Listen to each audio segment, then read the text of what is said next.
Well, hello. It's the Edible Valley podcast. We're talking about soup today. Hello, it's William. And Chef Jonathan, and thank you for waiting for me to get behind the microphone before you started.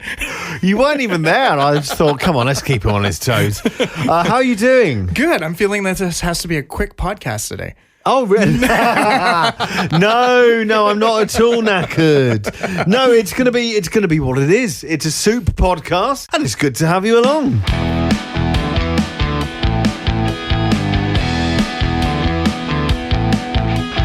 Welcome to the Edible Valley podcast. We want to invite you as we embark on a culinary journey through the heart of Vancouver Island. From the fertile fields to the pristine waters of the Pacific Ocean. we'll explore the stories behind the food that nourishes us. Tune in to each episode as we deep dive into the flavors, the traditions, and the innovations that make this a true paradise. Now please join us as we explore our Edible Valley.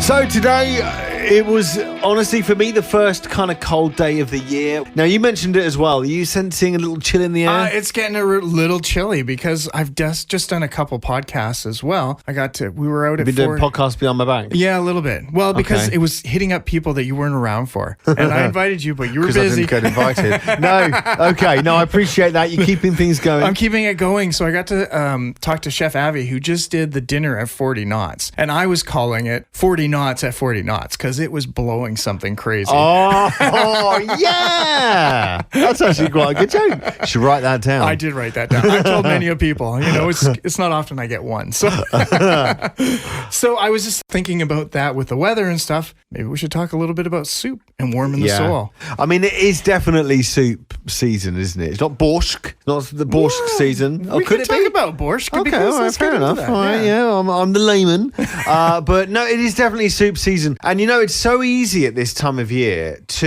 you almost get kind of the back half of August and everyone's excited and everyone's talking about pumpkin spice and all that. And you get through September and it's almost like October hits, and after Thanksgiving we start jumping forward to kind of people thinking about Christmas. And actually there's a fair old chunk of time, and this is the key bit of autumn right now. I think October is the autumn month, of course, and we're about to go into November, and it's going to get much colder, and towards the back half of November we will start looking at Christmas.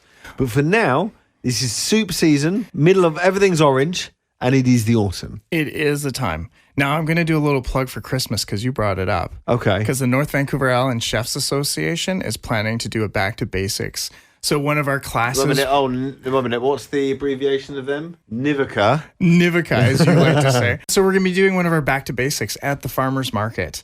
I believe it's November 22nd. That's a Saturday morning. Okay. We're going to be putting together Christmas dinner. Oh, yeah. So, and it's going to be sort of showing some of how we can break down a turkey, how we can do some different dishes and different sides to go with your Christmas dinner. So when you're at the market, you kind of start looking around at what's out there. Maybe some chestnuts, some hazelnuts.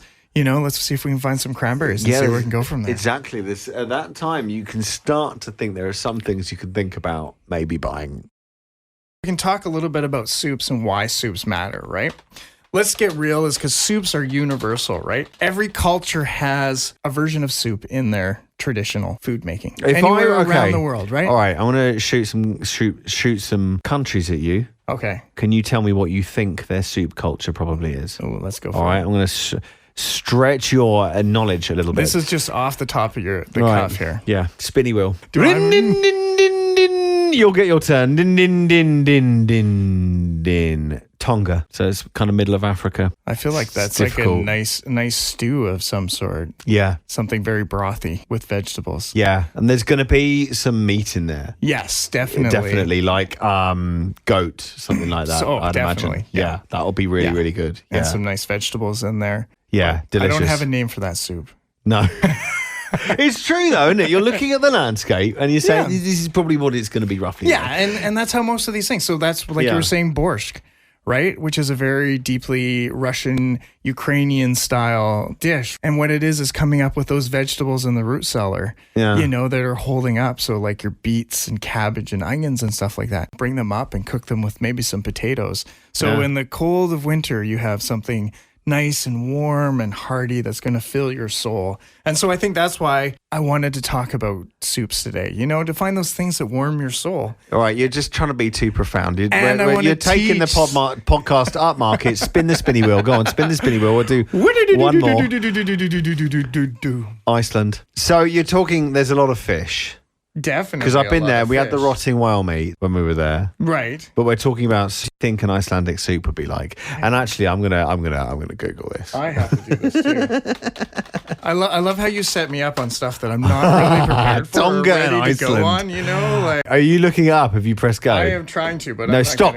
not Right there. Okay. So there's a meat in there that you probably wouldn't expect. You have it a lot at Easter. Hams. It's North American though. That is. Yeah. It's lamb. Oh, okay, yeah. No, I see where you're coming. Yeah, totally lamb. So you got a traditional hearty lamb soup made with root vegetables like carrots, potatoes, and turnips, and often includes dried herbs. You know what? Let's get real. I feel like this is a dish almost every culture has a spin-off. They do though, don't they? The protein, right? Yeah. All right. Can you do one more? All right, go on. Just because you want me to spin the wheel? Yeah. Argentina. Yeah. I really want something with... Yeah. It would be, wouldn't it, down there? Yeah. Okay, an Argentinian soup. It's not a single dish, but most likely refers to locro. That's more Italian, isn't it? I'll keep on trying. A traditional hearty winter stew made with corn, beans, squash, and various meats. So and stews as well. So you're right. I mean, we've been to 3 of the 4 corners of the world, and they're all very, very. There's a lot of similarities there. So I mean, one of them, to be fair, we made up. But let's assume we were right. Fine. But here, one of the great things, and especially when you're starting out in cooking, and soups are really easy to start learning fundamentals of cooking, right? Yeah. Because you get to start from working on your skills with creating beautiful stocks to start as a base to make flavorful, to learning how to season different textures that go along while you're cooking, and then being able to achieve a balance, right? So it's something about having, the right amount of saltiness, the right amount of sweetness, maybe a little bit of spice in there depending on what you're making. So that's where soups are sort of that fundamental one to really work. And so, of course, bringing up a really good stock, like a beef stock or a chicken stock, fish stock, any one of those stocks, or even a veggie stock for say, just to be able to bring out the extra nutrition, the extra flavor, and the clearness of a broth, just to make it that much nicer, right? Now, are you making a stock as a fresh stock, or are you buying a kind of stock? And if you're buying it, how would you do that? Because I found that even in really high-end places look at Edible Island, for example. Right. You couldn't get better than that in terms of grocery stores in the Comox Valley. But I did find with the stock they were carrying was very, very high quality, but you still get these nasty little oils in there. Well, and you're always going to get a little bit of oil because there's a lot of flavor within those oil. Nasty oil. Nasty oil? It felt like it. Really? Yeah. Well, and it's one of those ones too, when you bring a broth up too, that's something you can skim off. Right. And that's keeping a lot of that flavor. And a stock is a base, right? Right. I find a lot of stocks out there don't have as much gelatin in them as like making your own fresh stock. Okay. Or like a lot of people make bone broths and stuff like that as a starter for making soups, right? So I always like to make sure that you have a nice... So when you're building like with bones and stuff like that, having nice bones with a lot of joints in them, right? Because there's a lot of extra gelatin in there. And so when it breaks down, you're going to get extra flavors and extra thickness. Plus, it's going to stick to your tongue a little bit, which that flavor is then going to stick to your tongue a little bit better. So having those are great things. And of course, another thing with a soup, don't boil. Nothing should be ever boiled except for pasta. I would imagine you did have to boil it. No. Oh, sorry, boil the soup, not the stock. Boil the soup or the stock. You want to bring it up to a simmer, right? Because the more violent you get, the more impurities that you put into your stock, right? Oh, is that right? So you just want to have it at a gentle simmer, right? Okay. And then skimming impurities off the top. So you remove all those impurities, right? Yeah. And so that way you're going to have a clear, beautiful broth or stock that you can work with. Another thing is having really good mirepoix. Okay. And this is a great thing for technical, being able to equally cut pieces of vegetable, because then they roast evenly, they cook basically, they release the flavor evenly, and then you can't cook a vegetable, the more it's going to break down. So especially with a mirepoix, if you're doing something like a beef stock or something like that, you want bigger chunks of vegetable because it's going to be simmering for a lot longer time.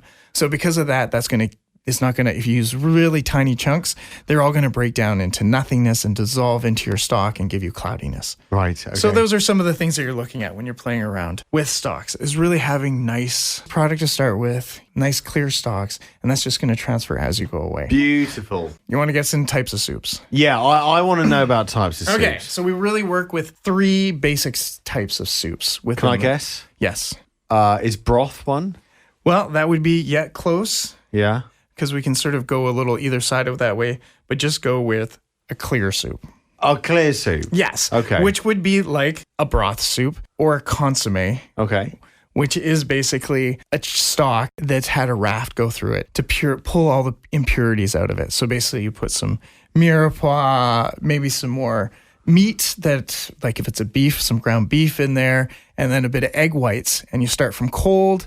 And you basically stir it until until it starts to bind together, and then that raft will rise to the top, pulling all those impurities out of there. Wow. And it'll give you a nice, beautiful, clear consommé. That's why consommes are like the creme de creme of all chefs when they're doing. If you can do a good consommé, it's also the one that is going to get the least appreciation when you put it in front of a customer, because they're like, it's just broth, right? Like, yeah, but actually a lot has gone into it. A lot of work to get it into there. Yeah. And that's why having beautiful garnishes, but we'll get onto that in a bit. Next kind of soup. Is like a creamy one? Is that Well, that would be fall under what we call as a thick soup. Oh, okay, thick soup. Okay. Right? So that kind of balances between whether you're doing a puree, a cream soup, or something like a chowder could even fall under that one. I was just wondering about chowder. Yeah. Yep, okay. So you're thinking about, think about all those really thick soups that you have. Butternut squash bisque. Yep, right? Yep. You Mushrooms. Know, even as a lobster bisque is a great one. Yeah. Those are those kind of soups that you're going. Whereas your clear soups, that's going to be more like your chicken noodle soup that everyone knows about. The beef barley, because they've got a nice clearness to it. You can put a bit of the vegetables and some proteins or some starches in there, and that's kind of your garnish, right? Yep. To make it look really good. Last one. I can't even. Okay. Oh, can you give me a hint? It's specialty soups. Yeah. Yes. Oh, is that it? Yes. Oh, Yes. Okay, go on. So is there many specialty soups? Well, yes, because you know what? Every region has its own style of food. Yeah. So we can definitely talk like a lot of classic dishes, things that don't even fall under that clear soup or the thick soup. So those are sort of things we could say like a gazpacho, right? Yeah. Which is a bit of a puree, but a cold soup. Oh, a cold soup, yeah. You know, even like pho or a ramen.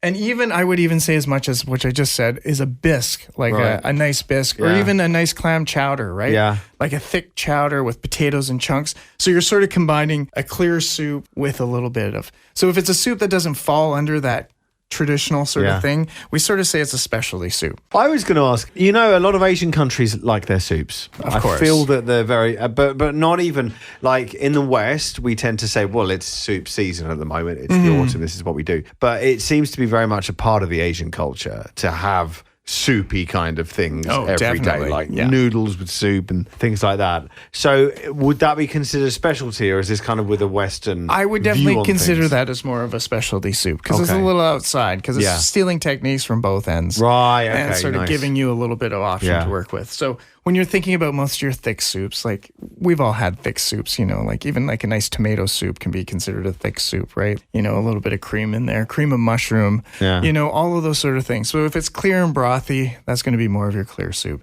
Nice. And then your specialty soups, even like a French onion soup could be considered a specialty. It's an onion soup, but then when you're putting the bread and cheese to melt on top of it to create that everyone's memorable taste of cheesy onion goodness, right?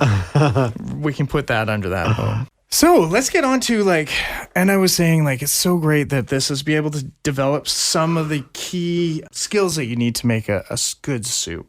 So one thing I always like to do is making my soups is I like to actually sweat my vegetables instead of browning them. Okay, right? yeah. So definitely when I'm doing up all So it's lower soups, temperature. lower temperature, Yeah. right? I don't want to get as much caramelization in there because I'm trying to use a nice stock to flavor it. I don't really want to get color into it. You know, if I'm making a chicken soup, right? I want to have nice clear. So doing a nice light sweat on your vegetables will really give those vegetables a nice. Yeah. And then it'll take them to that nice al dente point so that when you get the stock and combine it all, it's just perfect for serving. Nice. You know, and it's a little bit of one of those ones. I always think a soup should be as good as the first time you make it, even though there is always that thing that, you know, like soup always tastes better the next day. And it's true. And curry as well, pizza. There's a lot of them, isn't there? That's the case. That's a lot of them are like that. But you should be able to have that good flavor right from the beginning. Straight away. Now, look, I was making curry last week. Yes. And partly because I just thought, you know what, we can chop all the onions out to kill. We can get some yogurt, we can put all the spice in there, put the protein in there, let it marinate overnight. So I did all that. I finally made the curry Saturday night and I tasted it. I was devastated. It didn't taste of anything for 3 days work. Now, go forward probably about 4 hours. It had cooled down. We'd fed the kids and we were getting ready to eat. Delicious, best curry I've ever had. Really? What on earth? And that's all your flavors combining together. Yeah. I mean, that's literally what's happening. Though, literally, and something like a curry, and especially like this, is like as you're going along, you're building those flavors. So letting those flavors actually develop and come together in there. And then, you know, adding your seasoning throughout. I love, right from the second I throw my vegetables into the pot when I start frying everything, I always throw salt in there as well. You know what? It helps release a lot of the moisture. Yeah. And so they'll actually start cooking a little bit faster too. And then Eva actually said that salt, she's a great cook. She said that salt actually brings out other flavors. 100%. You see, I didn't know that. Salt, just a little bit of salt, adds a little bit of flavor. Yeah. It allows your taste buds to be able to pick up some of those flavors a little bit more. Yeah. Wow, I did not know that. That's fascinating. Yeah. Between that one and MSG. Yeah. All right. And when I say MSG, right, we've talked about this before. That's not just saying like the powdered MSG, but you know, like you can throw dried mushrooms into something that's going to release some of that. Yeah. You know, another one I've been working with quite a bit right now is like seaweed.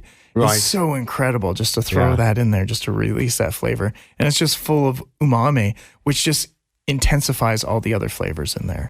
Yeah, I always like to say when you're doing a soup and you're working at home, you know, build your flavors, season the whole way as you go along, as you're adding your ingredients. Always constant tasting, all right? Like that's my biggest thing is when I'm making a soup, once I first put it all together, I'll taste it. Once I've got it up to a good simmer, I'll taste it completely along that. And I'll just keep adding some extra little things and, you know, like building those flavors. So when you get to that point, you know, maybe you need a little bit of fresh herbs at the end of it. Maybe you need just a little bit of acid to release. And I think that's something that a lot of people don't add to their soups, are a little scared to, is actually adding an acid.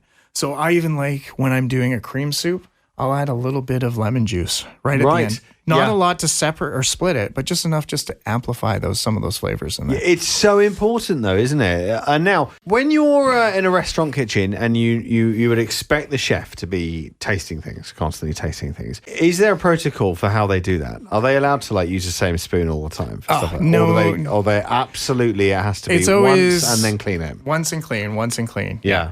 I have used a system where we've done one fruit spoon for your mouth, one for the sauce. And I will do that when I'm tasting a bunch of different things where I'll have a spoon that I'll taste it. Oh, and then you'll move it up. Fine, but there's no direct contact. There's no direct contact, It's like sticking your finger in something and, you'd never do that. And sticking in your mouth. That is just really, really bad etiquette. And especially when you're doing competitions or something like that, that's a failing mark. So is that right? Oh, yeah. Yeah, that's good. Okay. Not something you want to do. So we've talked a little bit about soups. We've got a little bit of into there. Now that we've got our soups made and we're about to serve it, you know, what temperature do you serve a soup? I love this from cooking school. Well, oh gosh, I would say it's probably cooler than most people would imagine. No, you tell me I'm wrong. Because you see, I just think there's a certain, when stuff's really hot, you're just too worried about your mouth being burnt to actually taste it. I know, but the proper way, hot soup should be served hot. Really? Right? You want to have it nice and piping hot. So when it goes down in front of the person, that's why I have a spoon. Yeah. Stirring it a couple times, you can cool it down. What temperature are we talking? What's that? Oh, we're not talking about 100 degrees or something like that, but definitely we want to be above 74 degrees, right? Because that's our danger zone, right? Like we want to keep it, everything has to be above 60 because once you drop below 60 degrees, then that's when you're in the danger zone and that's when bacteria. So if your soup's going out above 60, in the 70 range, nice and hot. That's your prime location. Yet, if you're serving a cold soup, on the other hand, let's try and keep it nice and cold, right? So we want to keep that under that 4-degree mark, right? So that it's nice and fresh. It's funny because I did go through the food program briefly at North Island College, so we had to do a number of little courses. Typical Canada, and it's the same in the UK. Learn everything in Celsius. Now I've gone out into the real world. Everything's in Fahrenheit. So I've forgotten the Celsius. I know everything in Fahrenheit. And now you're back to Celsius. I'm like, oh my God. And he's thinking 60. I'm thinking that's a hot, very hot summer's day. You know what? And I've been desert. forcing myself to get into metric. Being in culinary, I've decided that metric is the way to go. That's what I teach. That's where I'm trying to get rid of cups and teaspoons and tablespoons. I don't say that. You know, the cups are such a good, useful system. I know, but when you're doing recipes and you're converting and stuff like that, it's a lot quicker to convert 100 grams of something. I mean, you can't argue with that. That's true. It's an interesting topic, actually. But cups is actually a very North American system. I just got into it, actually, the last few years. And it's a very good system. Like, you can use it without any equipment. You know a cup, whereas to get to a certain temperature or to know a certain amount of grams, if you've got an electronic scale, which most people do, then, you need... And let's get real. Once you get into most commercial kitchens and get to certain spots, they kind of do away with that. And a lot of some of the great chefs are just going with, it's true. I've got my coffee cup over there. That's about that much. That's how much I'm going to put in. And then they know. Well, you have to be a very good chef to do that. And it's honestly, because Eva does that. Again, she's a great cook, but she never does any recipes. She's like, that's amazing. Can you make that again? I don't know, maybe. And then the next week it's crap. Anyway, don't tell her. I don't think she's a listener. She gets enough of me at home, so. Fair enough. So the last thing I wanted to talk about with soups was talking about garnishing and presentation, because it's really a great palette for doing a lot of really cool, interesting things with. So whether you're doing your clear soups, you're doing a thick soup, or you're doing some of your specialty soups, there's lots of different fresh herbs that you can put on it, doing croutons, drizzling a little bit of oil, right? Like you can put different types of oils on top. A swirl of cream or creme fraiche, or there's lots of little things with that.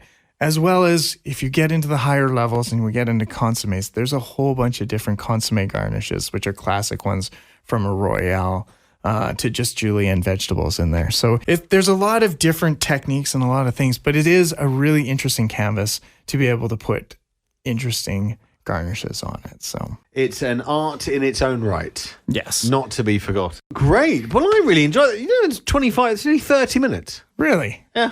Well, I just wanted to say, it's such a great time for soups to warm up, and especially when you've got all this great root vegetables out there, going out to the market, getting some of those things and just bringing them home and making a nice puree soup or a nice cream soup. It's just the season for that, right? Yeah. We've started to have the storms come through, which is really fun. Guess where I went this morning? No idea. Coastal Black. Oh, did you? Yeah. You're out to the pumpkin patch. We had a great time. Oh. So we thought, you know what? Monday morning, no sod is going to be there. Just go along, have a good 3 school parties. Really? Descending on it like locusts. And I mean that in the most affectionate possible way. I have 2 locusts of my own. Oh, yes. But no, it was really good, actually. But you just have to dodge the school parties. Well, and that's the time. It's the time to get out there. And there's so many great pumpkin patches out there and different things. Like I know Fireweeds is doing a really nice little pumpkin thing. And, of course, we did the podcast. So what's Fireweed doing? What's that? They got a little pumpkin, it's sort of a harvest pumpkin thing going on in there. Really? Yeah, and so they've decorated up everything. I've seen a bunch of the postings. I haven't been able to get by there, but I've driven by a couple times, and it looks pretty neat what they've got going on in there. All right, we'll have to look that up. That sounds really good because it'll be nice to support. Coastal Black is the one to go to in this area, the main one. There's a few. Well, you've got even Lentilus Farms down on the thing. They've got all their pumpkins out there, and Shamrock was such a... Shamrock is very widely regarded as right up there with them as well. So, but it's good to support a few of the other ones, and I think they've probably got different angles that make them really fun as well. Yeah, exactly. There's always something different happening at each farm, and it's fun to support that. And, I love the creativity and the energy that they put into doing that. When did pumpkin patches start? Because this is not a thing in the UK. We go all the way to, we go all the way to Guy Fawkes Night with a little bit of Halloween. Yeah, well, I think there's nothing it's just become our Halloween tradition, right? Is it part of Halloween? It's just part of Halloween because you need to get a pumpkin every year, but right? it's a month long. I know. I kind of like it. Well, it's spending that time because the harvest is coming available right now. The pumpkins are out in the field and they need to be picked. So that's why the pumpkins are part of Halloween, right? Do you think pumpkins would really be a thing if they didn't somehow become part of Halloween? I think it would be a bit more of a struggle. I mean, but there is always pumpkin pie. They're not that great, though. I do like a good pumpkin pie, yeah. With custard. Yeah, a little bit, yeah. A little custard or even just some nice vanilla ice cream on top of it. Yeah. Just keep it nice and simple. I love it. So I think there is. But you know what? There are some better pumpkins for pumpkin pie than the old jack-o'-lantern pumpkin, right? Yeah. Like it's not as sweet. And so, yeah. I think one of those ones that, a lot of this is just for this one little event. And well, they bring a lot of happiness and joy. And I'll tell you what, seeing all the kids today, they're all very, very happy and enjoying themselves. That's true. Which is lovely. Memories being made. So that's it. We'll be back to you next week on the, I guess, it'll be a fortnight, won't it? Well, it might be next week, but it might be into November. Yeah, but we got a couple other little side podcasts going on. And it's definitely because I've been promoting the whole November 1st. So the day after Halloween, we've got the Team Canada, Culinary Team Canada coming here. The senior team, not the junior team, in which I just put up the podcast. Our last podcast that went out was about with Chef Renaud and Chef Leslie Stav talking about Chef Renaud, and I love Chef Leslie Slav. Sorry, my mind suddenly went into about 70, but I love them both. They're wonderful. So we got a good chat about chatting about the team, and they're going to be actually doing some food here at 40 Knots, and then as well as there's another one up in Campbell River at the Naturally Pacific Resort up there, which is the new golf by the side of the golf course there. So love it. It's going to be amazing. All right, well, that's it. Thank you so much for being part of it as we chug along to Christmas 2026, 2025. My brain has suddenly gone really fun. I tell you, I need another Dr. Pepper. Right, thank you very much for listening. I'm William Stringer. I'm Chef Jonathan. Thank you. Just Chef Jonathan now. I've dropped the end. It's been lovely. Thank you so much to 98.9 Jet FM, the Comox Valley's best rock, for hosting us in their state-of-the-art downtown studios.